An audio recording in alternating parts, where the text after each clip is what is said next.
Hi, it's Laurie Morse here with you for our next creative healing conversation. Our topic this week is on cultivating abundance and the five elements.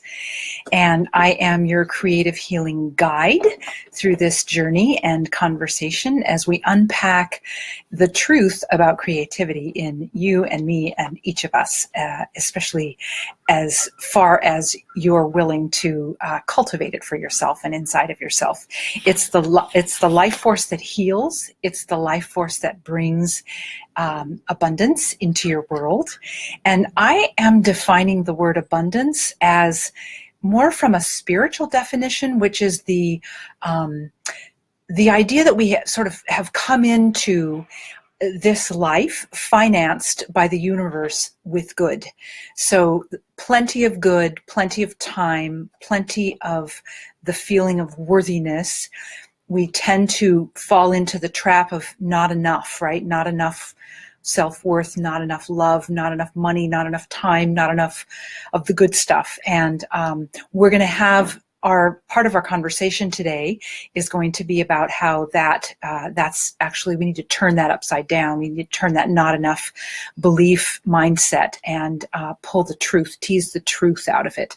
And we'll go through each of the five elements and what they each represent in terms of abundance so that you can start cultivating that in your own creative processes. So in our time together, we're going to talk about three things. The first is the law of divine compensation. The second is that we're the ones who actually create this. We co-create this with the spiritual nature part of ourselves. So we don't have to do it alone, but we do have to be involved in the cultivation and the creation of our own good. And then the third thing we'll talk about is the five elements, and each of the elements of, or aspects of abundance that reference the five elements. So let's get started. The first thing I want to say is that I said this just a minute ago, but we actually came in as a human being fully connected to the truth of our true nature, the truth of our beingness. And as we go through our years and we watch the people around us, we become a little more disconnected from that. So as adults, if we've not reconnected back with that, it feels almost impossible because we're so contracted into this idea that we're just this sort of bag of bones and flesh and this physical being, when in truth, science tells us that research shows that we're actually 96% non-physical and only 4% physical. So that's quite a variance, isn't it? So our call, our challenge, our mission, should you choose to accept it, is to activate that part of ourselves and reconnect to that part of ourselves that is more non-physical than physical. And that non-physical part, it flows in through around every aspect of our physical part, and yet we're unaware of that. So creating an awareness, creating a regular conscious awareness and a presence to that energy in us is part of this journey of creative healing, because it is that energy that heals who we are, and it's the creative healing process that touches into that and cultivates a relationship with that energy and allows it to move through us. It allows us to change our energy, transform our energy, transmute lower energy into higher energy, and it allows us to have an actual relationship, like a tangible relationship with that creative life force part of ourselves.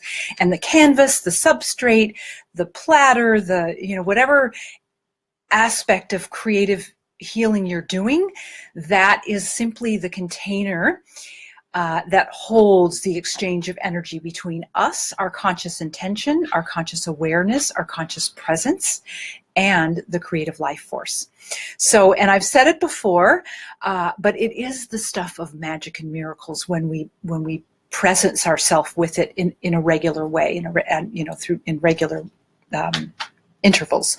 So, again, abundance means all things good, and we were designed to be in connection with plenty of good, the plentiness of I love the acronym HEAL because that stands for health, expression, abundance, and love. So that pretty much covers what we're about in a physical life. And again, we cultivate each one of those. We cultivate our health by creating it. We cultivate our expression by creating it. We cultivate abundance and plenty and good by creating it. And we cultivate love by creating it. So I would like for you to know that energy has shifted a little bit on the planet. Well, a lot. You don't have to look too far to notice that things are changing and shifting. It looks like it's changing and shifting for the worse, but it's actually changing and shifting to tease out energy that is no longer serving, so that we can elevate ourselves and evolve ourselves into the design that we were meant to as human beings. This in co-creation with our creative life force. So my reason for saying all of that is because our divine design, our template of truth, is abundance. There's plenty for all, and we are finding our way to that. And so we have to start recognizing all of the conversations of lack and all of the conversations of not enough that we've been programmed to accept as just the way it is, and start transmuting that energy and offering it up in our creative healing processes to be transformed into the truth of plenty and into the truth that good is ours by design. And we are the ones, again, who have to cultivate and claim that and almost command it to ourselves. And it's really hard to do that if most of our energy, if most of the energy that we're holding is around lack and not enough. So the first order of business is to recognize that that's a programming that is pretty strong in you, if it is. The next order of business is to start the process of transforming that energy so that it can be fed back to you in an energy where you can start holding possibility and truth that plenty and abundance and good are yours, and that you deserve to have that, and you deserve to call that into your world. And then the next order of business is to start manifesting good in your life. That's the purpose of being in this physical experience, because we're designed to be co-creative human beings with our creative life force, and we're designed to manifest things that are good, and we're designed to up-level the things that aren't working into things that are more serving for ourselves and for all. And we're being called to that right now as things are upheavaling. We're being called to up-level that which is being upheavaled. So don't lose your power, and don't give away your life force to the turmoil and the chaos, because out of that will come the next evolution of our humanity, and ideally you'll be participating in that with your own life force, rather than it'll be harder than it ever has been to participate in contributing to the up-leveling if you're contracted, and if you're what's the word I'm looking for, deflated in the energy of fear and not enough. So this really calls on you to pull in all of the aspects, all of everything you've ever known to be right and true and good about yourself and any other, and pull it into your field so that you can start building a stronger and stronger muscle of a center and a knowing that this is true. And if you have a hard time doing that now, then please stand on my shoulders, because I've been cultivating this for years, and I know it now in every cell of my body. I wobble sometimes, of course, but the wobble just shows me where I need to transform the energy. And so it is now time for each and every one of us to link together as a chain. we're all only as strong as our weakest link. We link ourselves together as a co-creative beings with the higher intelligence, with the source of life, and start shifting the things that are no longer working on the planet.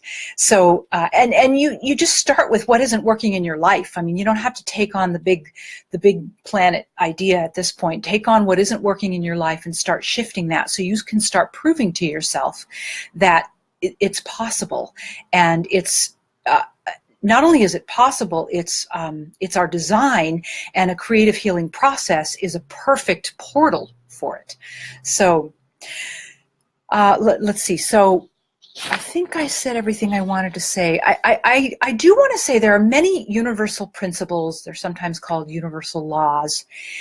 And they're not just ideas. They're not just beliefs that you either believe because they work for you or don't believe because you haven't found them to work for you. They're universal laws that operate in life. I mean, the easiest way to describe a universal law is the law of gravity, and nobody really disbelieves the law of gravity. And there are many other laws that just because you haven't found them to work for you doesn't mean they aren't working. They actually are all the time. And nature, left to her own devices, if without the influence of human insertion, her entire design would be about renewal and plenty and thriving and flourishing. I actually like those words as well when talking about abundance, thriving and flourishing, because that too is our design. Vitality and a sense of thriving. When we're connected to our creative life force, that's how we experience ourselves, which is very different than the opposite feeling of that. But what was I going to say about that? Oh, I know, is that a universal law isn't necessarily a belief. It's just a description about how consciousness operates. So we always have to go back to our consciousness, our own presence, and our own thoughts, our own mental landscape, and say, okay, since this is a universal law, but this is what I'm experiencing, what needs to shift for me to line up with the universal law and be in right conscious relationship with it. And that's a call for all of us. And when things don't seem to be working, we have to first look into our own mental landscape and find out what might be off. Okay, so yeah, that's I guess what I wanted to say. The other thing I wanted to say, no, I'll leave that for another time. So our second point of conversation today is that, and I've touched on this already, is that it is incumbent upon each and every one of us to choose and decide. It is a very conscious decision to cultivate and create our connection with Source in order to call forth healing, health, expression, our own creative experience, creative expression, our own sense of empowerment, our own abundance, and our own connection to love. So that's a decision that you make. And many people think that it's just something that's there or not there. Some people are luckier or less lucky than others. It might also feel like one is down on their luck, so it isn't available to them, and that's not really the way it goes. Being down on our luck is simply a representation that we have been putting our awareness and our conscious gold, our conscious creative attention on things that aren't working for us, so we keep getting more of that, right? When we pull that back and we are willing to accept and even forgive ourselves for lining ourselves up with an energy that isn't serving us, and then intentionally use a creative healing process to transform that energy into an intention that we know will be more serving to us, and then fuel that and nurture that and cultivate that until it blossoms into a physical form, that's creativity. That's using our creative life force as it was designed to be used. And that is a very conscious and clear decision that each of us make on every subject. So we could literally spend the rest of our lives fine-tuning, taking our smaller pockets of life that aren't working initially anyway, to prove to ourselves that this works, and then going for the bigger places and continuing to transform until we tip our scales away from dense, fearful, resistant energy and lower mind thinking, error thinking, into a lighter, freer, more liberated, love-filled sense of being that's more connected to the source of all life, the fabric of the universe, which is love in everyone and everything, ours to claim with every breath we take. I find a creative healing process ongoingly. I do them all the time, as you know by now, but I find those processes help me to release, sort of reclaim and renew my energy. And our next, and I'll tell you this, in just a minute, but our next creative healing conversation will be about just that. So let's go to our third point of conversation, which is the 5 elements, which you learned about last week, right? And hopefully you had some time to get your free gift and at least peer into it and take a look at the 5 elements and where you might find yourself on that wheel, on that map. And what I want to talk about today is how each of the elements have a representative aspect to healing ourselves when it comes to abundance and our capacity to receive plenty and abundance and good. So let's start with the water element, our abundance attraction point. And make no mistake, when we clean up our energy, when we open our field and we transform the denser energy, as I just mentioned, to the lighter energy and align ourselves with the source of all life, with what's another word, with universal truth, with infinite intelligence, then we become more of an attraction mechanism. It's really hard for us to attract energy when our field and our system is heavy and dense and dark. So the whole point of healing is to bring ourselves back to our true nature, which is a being aligned with light and love. And a being aligned with light and love is naturally attractive to abundance and good. That's just a law of life. So our abundance attraction point in the water element, and remember that's our kidneys, our bladder, and our adrenals. Those are the organs and glands that are under the auspices of the water element. That system also, interestingly enough, is responsible for the health and integrity of the lumbar, the low back, and the spine for that matter. So people who have problems with their back, especially with their low back, they often have a couple of things going on. Either they feel a lot of stress, like financial stress, or they're worried about money a lot, or they're not giving themselves what they need to be aligned, because our spine is all about right alignment, isn't it? If our spine is not aligned, then our biomechanics are off, and we aren't in a good movement way. So our spine is all about alignment. So we want to give ourselves that alignment.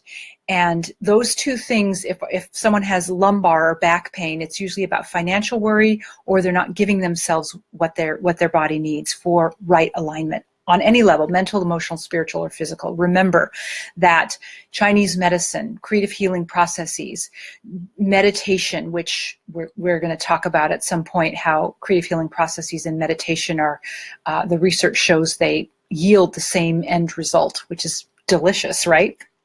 So where was I with that? So sometimes I get off track. I have all these things I want to share. And anyway, so well, anyway, so the metal abundance attraction point is focusing on the flow of abundance and releasing the way you think it currently is. So if you currently think that you don't have any way of attracting any more abundance and good in your life, you want to just start massaging that a little bit and saying things to yourself like, well, maybe I'm just not seeing a broader perspective here. Maybe there is a way that I just don't know about yet.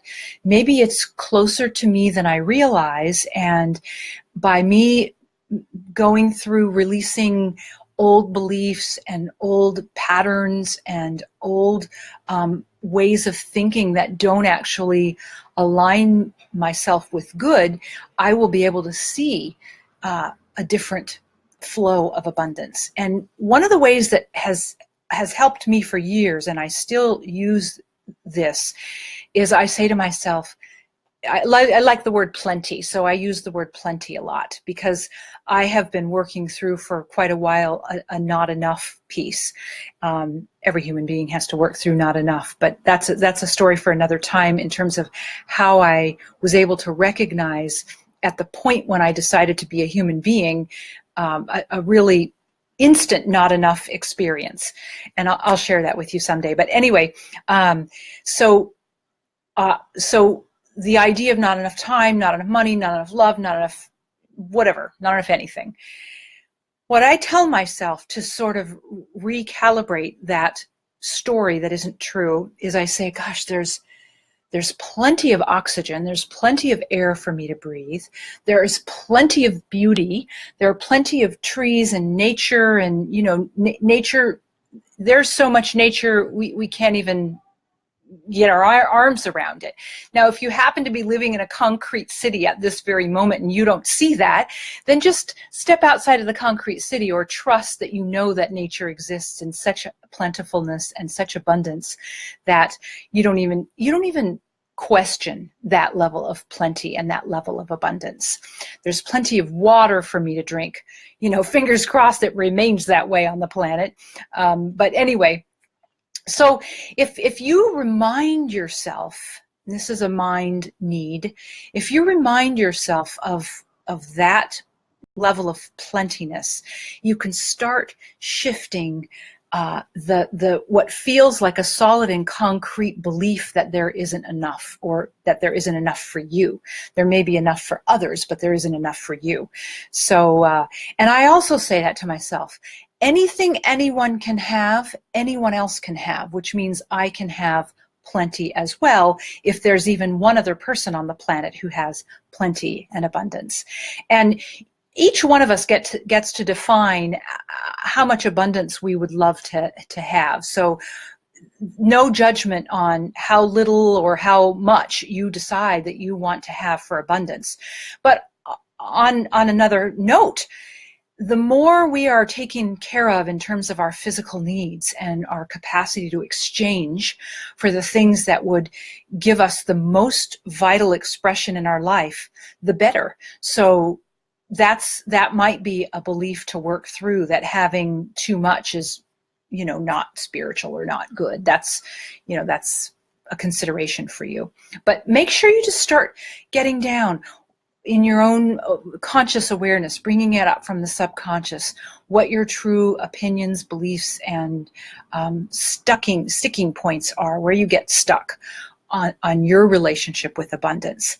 So the abundance attraction point is your capacity to focus on the flow of it. And if that's hard for you to do, then you can do a creative healing process, sort of starting yourself in the water element. The wood element's abundance attraction point is our capacity to recognize and soften our judgments to allowing ourselves the joy of abundance. We don't have to work our fingers to the bone. We don't have to well, I guess the biggest one, we don't have to overwhelm or overwork ourselves. There's no joy in that. This is one that I was really surprised about. And just for the record, I'm constantly working and cycling through all of these elements over and over again, because once I get one layer to my conscious awareness, and I work with it and I shift it to a truthful place, there's another layer. So, but what I was going to say about this particular layer is I didn't even know I had these hardened ideas and thoughts around not allowing joy. I thought that I had to overwork and be overwhelmed and in a state of contraction and tension all the time to plow things through, and that is not how it is. And I'm really teaching myself this in a big way, because it is it's vital. There's not, if we're so contracted in those ways, then there's not really a way for joy to flow in an abundant way. And that's what we're all looking for. We're looking for this flavor of joy. It's probably different for each of us, but it's a sense of inner joy and peace, and a willingness to express that as a human being in abundant ways. And that very essence of joy is vitality producing. It's renewing of us at all levels of our being. And that is also an attraction point. Having that joy inside of our being is an attraction point for abundance. And so the error thinking is that we can work our butts off and do all the things that people tell us we have to do, in the outer world, so to speak, to try to get ahead and get some abundance and good flowing our way. But if we are squeezing out joy, then that's not going to work for very long. It's not sustainable. That's not a state of renewal. It's a state of decline. And that's, in part why a lot of people are having health problems, because they don't realize the levels of decline that they're causing in themselves from the contraction, right? So the liver, if you recall, the gallbladder, the wood element, if you recall from our last conversation, is all about the smooth flow of chi. Well, chi is synonymous with life force. It's synonymous with everything on the planet, seen and unseen. So chi could mean the same thing as abundance. It can mean the same thing as joy. It can mean the same thing as money. It can mean the same thing as a home and clothes. It can mean the same thing as the feeling of thriving in your body. Chi means everything, right? It's just a Chinese word for life force or energy, right?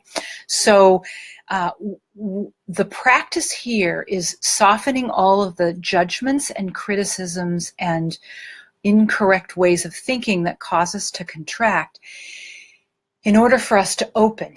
The opening is the softening. It's the unkinking of our hoses. It's the allowing of life force to flow, and just inherent in that flowing life force is a byproduct of joy. So that's the wood element. The fire element and its abundance attraction point is the realization that abundance and good flows from source. It doesn't come from our job. It doesn't come from it comes through other people, but it doesn't come from another person. It doesn't come from our investments. It doesn't come from making the right choices. It doesn't even come from our wrong choices that have cost us, so to speak. Our abundance and good comes directly from source. And when we make our connection in that way, then it opens up a flow of abundance. And our fire element is our heart, right? It's our heart, our small intestine, and it's literally our heart center. Our connection to source comes from our love, the love in our heart. The love in our heart is a very magnetic attraction point for abundance and good to find its way to us. So that is the fire element. Oh, and this is also, I couldn't read my notes here. This is also a point of releasing resistance. So the resistance we have to being in our heart and being connected to the source of flow, the source of love, the source of life, requires that we release our resistance to it. You'll remember that back in the last conversation, the fire elements what we must tend to keep that element in balance is our creativity, right? So now we're talking about our connection to source, our abundance and good coming from our connection to source. So cultivating your connection to your creative life force is cultivating your connection to source. So cultivating your creativity is the same thing as setting up your abundance attraction point for your abundance and good to come to you, and for the capacity to release resistance. Hopefully this is all making sense. So the earth element, spleen, stomach, pancreas, and this is all about our digestion, right? Digestion, we talked a little bit about it in our last time together, and it's in the Kickstart, the list of what this element is responsible for.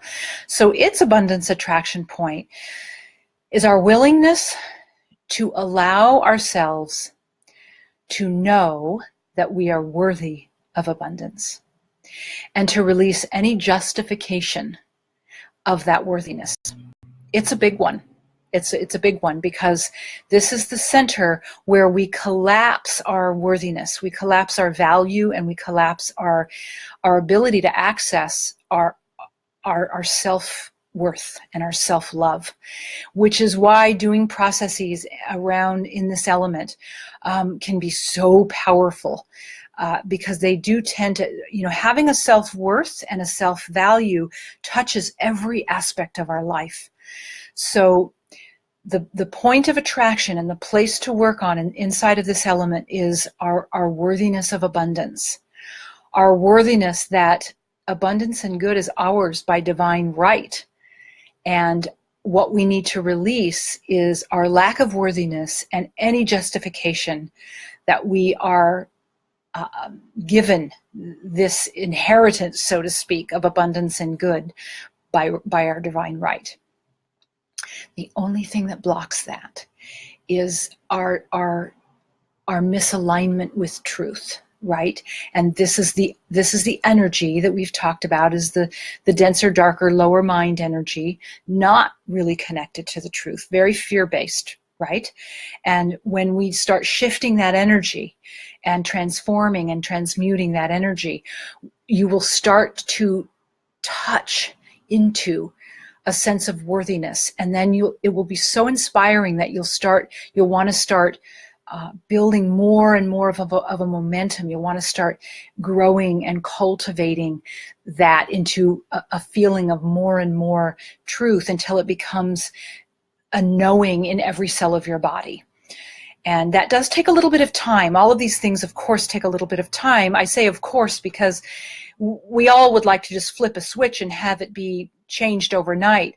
That happens every once in a while, but truthfully, 98% of the time it happens by our practice, by our attention, by our presence to what's really true, what's really happening in our system, so that we can be honest about what needs to be shifted. And it happens by preparing ourselves for the energy that we're intending to come through as we're changing the old energy. The metal element, lung, large intestine, this is what connects us to our cosmic life force, right?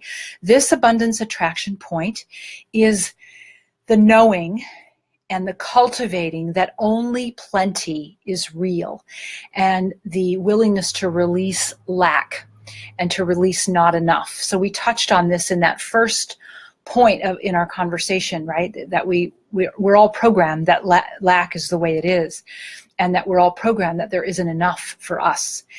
Well, when you breathe in, every breath you take, especially when you're really conscious of your breath, which I recommend you giving more and more of your conscious awareness to your breath, you'll still get your stuff done. Trust me. Your to-do list will get done. When you connect with your breath in conscious ways throughout the day, you become more productive, and you have more of a capacity to attract exactly what you need for things to get done with ease and grace, and leave aside the stuff that is just not worth your energy, and it's a waste of your time, actually. So why we can say only plenty is real inside of the metal element is because every breath we take is filled with a life force that sustains your life. And you aren't lacking in oxygen. There is no lack of oxygen in your immediate world. And so until you take your last breath in this life, there is plenty for you. And this is the element inside which you would want to work on switching the belief and the mindset that lack is predominant to the knowing and the truth and the wisdom that only plenty is real. So those are the 5 elements as they relate to abundance, and it's pretty juicy. And you could probably do creative healing processes forever on just the abundance attraction points. There are some people, actually, I've been hearing this more and more from spiritual teachers who know, who come from a really clean and pure place, who have said that they think that if all a human being did at this point was work on their abundance stuff, that they would tap into a well of healing that would pretty much take care of the other elements of their life.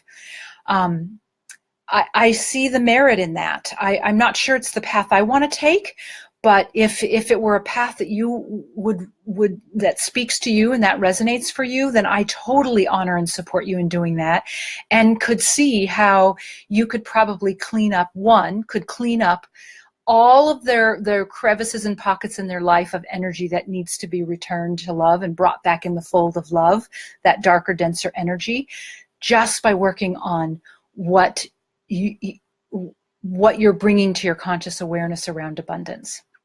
So it's food for thought. That may be the way you want to go. So in closing, I want to recap. We talked about the law of divine compensation, which, by the way, Marianne Williamson is a woman who wrote a book on the law of divine compensation, and she goes through some pretty deep considerations and perception shifts in her book.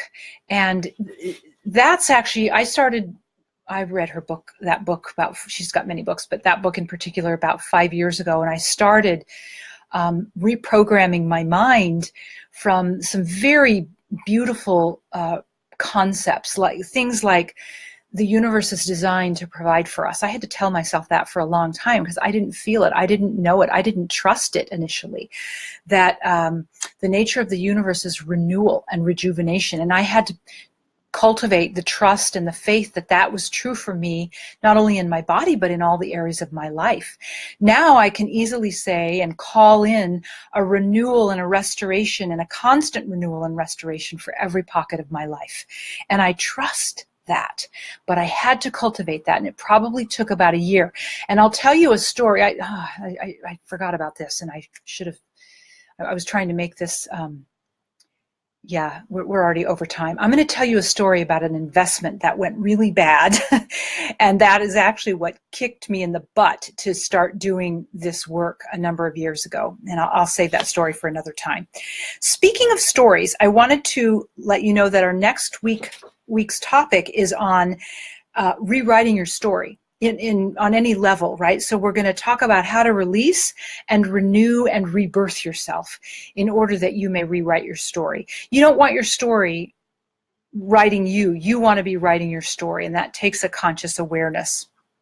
And also, stay tuned. I am going to be doing a complimentary training, very involved, with doing a creative healing process together. So keep your eyes peeled for that, and I'll post that in this group, the 5-element creative healing process group, Creating Heals, and it'll just be a complimentary workshop thing that will go through the process in.